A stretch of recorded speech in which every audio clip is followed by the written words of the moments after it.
Oficial, Revoluția s-a petrecut în decembrie 1989, dar știți și voi că Revoluția începuse cu mult timp înainte, în orașe mici, în grupuri mici, în oameni care nu mai puteau. În acest context, într-o Românie obosită în care frigul din case părea mai blând decât frica din oameni, un oraș s-a ridicat. O mână de muncitori a spus ce nimeni nu îndrăznea. Ajunge. Era Brașov, 1987, ziua în care tăcerea s-a transformat în curaj, iar curajul s-a transformat în istorie. Eu sunt Radu de la Stația Dezorientării și astăzi vreau să discutăm despre povestea interzisă a Brașovului din 1987. Și înainte să înceapă acest clip, aș aprecia enorm dacă ați apăsat pe butonul de like și dacă v-ați abonat la canal, pentru că mă ajută foarte, foarte mult. Acum, haideți să intrăm în acea zi de noiembrie.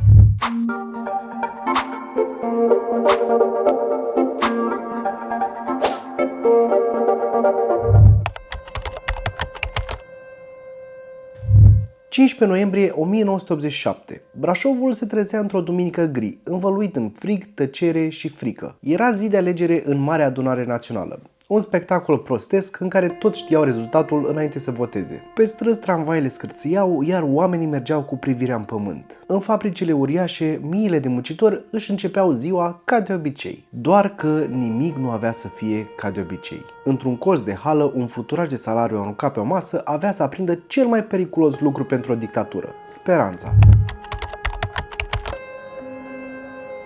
Ca să înțelegi de ce s-a întâmplat totul, trebuie să te întorci puțin în timp. România lui Ceaușescu era un paradox. Oficial era o țară liberă, independentă, suverană, care și-a plătit datoria externă. În realitate era o pușcărie în care poporul plătea fiecare leu cu frig și foame. În 87 totul era raționalizat: pâinea, zahărul, uleiul și curentul. Oamenii își programau viața după penele de curent. Cartiere întregi stăteau în întuneric cu geamurile aburite de frig. Frigiderul era de decor. Rafturile magazinelor erau goale.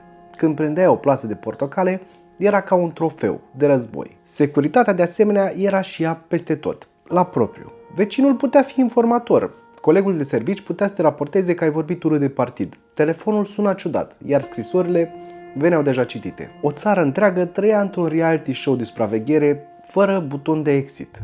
În Brașov, fabrica Steagul Roșu era un colos. 22.000 de oameni trăiau de pe urma ei, producând tancuri și camioane. Orașul trăia din zgomotul acestei fabrici. Dar în noiembrie 87, când oamenii și-au primit banii, ceva era dubios. Pe fluturaș lipseau bani. Bani mulți. Pentru unii acest lucru însemna că nu își pot cumpăra de mâncare, pentru alții însemna că nu își pot încălzi casa, dar pentru toți însemna că au fost furați din nou.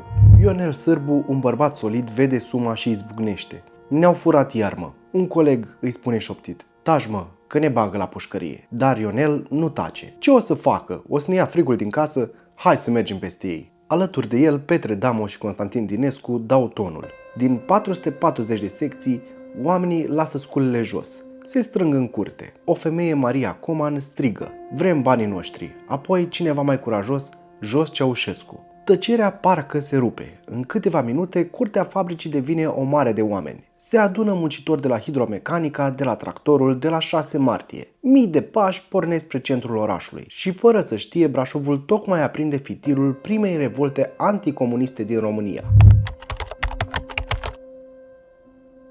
Marșul începuse dimineața. Era frig, dar mulțimea începea ușor să crească. Pe măsură ce ei treceau prin cartiere, lumea deschidea ferestrele. Unii evită, unii se uită și alții se alătură. Deșteaptă-te române răsuna pe străzi. O melodie interzisă de regim începuse să fie cântată de tot mai mulți. Ba chiar un tânăr rupe emblema comunistă de pe tricolor și o aruncă în zăpadă, momentul rămânând unul simbolic. Pe pancarte scrie: vrem pâine, vrem lumină, jos Ceaușescu. Cineva glumește amar: bă, dacă ne prinde securitatea, o să avem lumină la anchetă. Dar nimeni nu mai avea să se oprească, pentru că într-o dictatură primul pas spre libertate este să spui ceva interzis, iar următorul este să nu taci după ce știi că l-ai spus.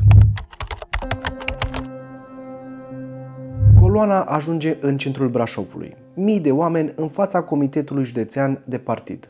tensiunea explodează. Vrem mâncare. Jos comunistul, ne-ați furat destul. Ușile clădirii se deschid, mulțimea intră. Pe pereți, portrete uriașe cu Ceaușescu și Elena. Sunt smulse, rupte, aruncate pe fereastră. Steagul roșu e sfâșiat. În piață se aud aplauze și lacrimi. O femeie țipă, să vadă tot poporul că se poate. Pentru câteva ore, Brașovul e liber. Pentru prima dată, pentru un timp foarte scurt, Brașovul era liber. O libertate haotică, dar adevărată. Oamenii au simțit pentru prima dată gustul curajului și era dulce. Seara, liniștea se sparge din nou. De data asta nu cu lozinci, ci cu bâte. Armata și securitatea intrase în oraș. Dube negre, soldați, țipete. Oamenii sunt luați de pe străzi. Printre cei arestați în acea seară se afla și Ion Căucean, un strungar de 27 de ani. L-au luat din fața blocului fără explicații. L-au dus la miliție și l-au ținut 3 zile fără mâncare și cu ochii acoperiți. Atât l-au întrebat. Cine v-a organizat? Iar el le-a răspuns mereu, nu ne-a organizat nimeni, doar ne era foame. Când l-au eliberat după câteva zile, avea maxilarul și coastele rupte. Dar soția i-a spus un lucru foarte interesant acasă. Ai făcut foarte bine. Pentru prima dată am simțit că trăim. Unii poate că l-au considerat nebun, dar oamenii ca el au schimbat cursul istoriei fără să știe. Desigur că Ceaușescu a fost informat imediat de acest eveniment și a spus să nu se afle nimic, să nu știe nimeni, să fie o lecție. Și a fost o lecție, dar nu cea care voia el să fie.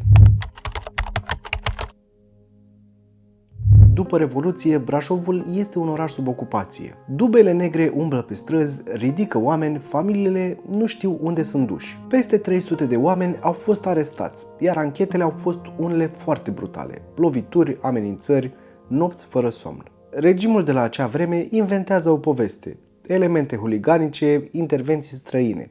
Presa tace. Televiziunea transmite cântarea României, niciun cuvânt despre evenimentul de la Brașov. Dar vestea scapă. La Europa Liberă se vorbește despre o revoltă a muncitorilor împotriva dictaturii. Oamenii din toată țara ascultă în șoaptă la radio cu volumul dat încet. Și în fiecare apartament rece din România se aprinde o idee periculoasă. Dacă ei au putut, putem și noi. În exil, oamenii din diaspora au reacționat imediat. La München, jurnaliștii de la Europa Liberă au primit mii de scrisori de susținere. Unele dintre ele aveau o singură propoziție. Spuneți-le oamenilor că nu sunt singuri. În Paris, grupul de dizidenți condus de Paul Goma a trimis o scrisoare deschisă lui Ceaușescu, acuzându-l de represiune. Firește, regimul a spus că este propagandă străină, dar pentru prima dată se auzea clar în lume numele Brașov. Au fost și reacții discrete din vest. Jurnaliștii francezi și britanici au cerut acces în oraș. Nimeni nu a primit aprobare, evident. Brașovul devenise un punct de interes pe harta României, un oraș care trebuia șters din memorie. Exact de aceea a rămas în istorie. 2 ani mai târziu, în decembrie 89, ce să vezi, România fierbea. Timișoara se ridică, apoi Bucureștiul. Mulți dintre muncitorii din Brașov privesc la televizor. Unii încă poartă cicatrici, alții au pierdut tot. Dar în ochii lor e o liniște aparte. Știu că finalul a început de la ei. Vezi mă că s-a terminat, îi spune Ionel Sârbu unui vecin. Ce-am început noi, ăștia o duc până la capăt. Revolta din Brașov nu a avut eroi oficiali, nu a avut nici camere, nici pancarte frumos imprimate. Însă au avut oameni care s-au săturat și au spus nu mai putem. De acolo a pornit totul. O scânteie care a prins un sistem putred. Astăzi Brașovul este un alt oraș. În locul în care se auzea jos Ceaușescu, azi se aud turi și râsete. Dar zidurile știu și pământul ține minte.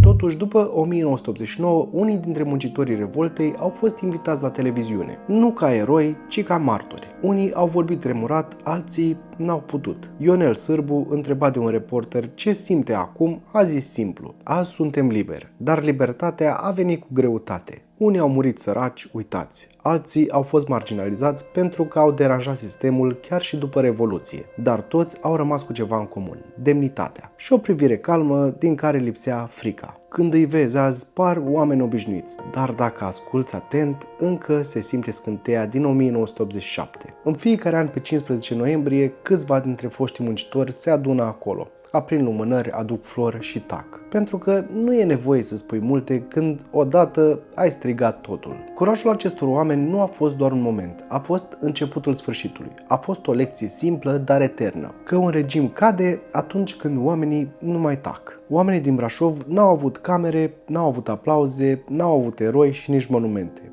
Dar au avut curaj. Curajul de a spune adevărul într-o țară construită pe minciună. Azi poate că treci prin Piața Sfatului și poate că nu-ți amintești sau nu știi ce a fost acolo. Istoria lasă de multe ori urme. Și lasă urme pentru că libertatea pe care o avem noi astăzi a început cu acești oameni. Oamenii care într-o dimineață de noiembrie 87 au strigat jos frica și n-au mai tăcut niciodată.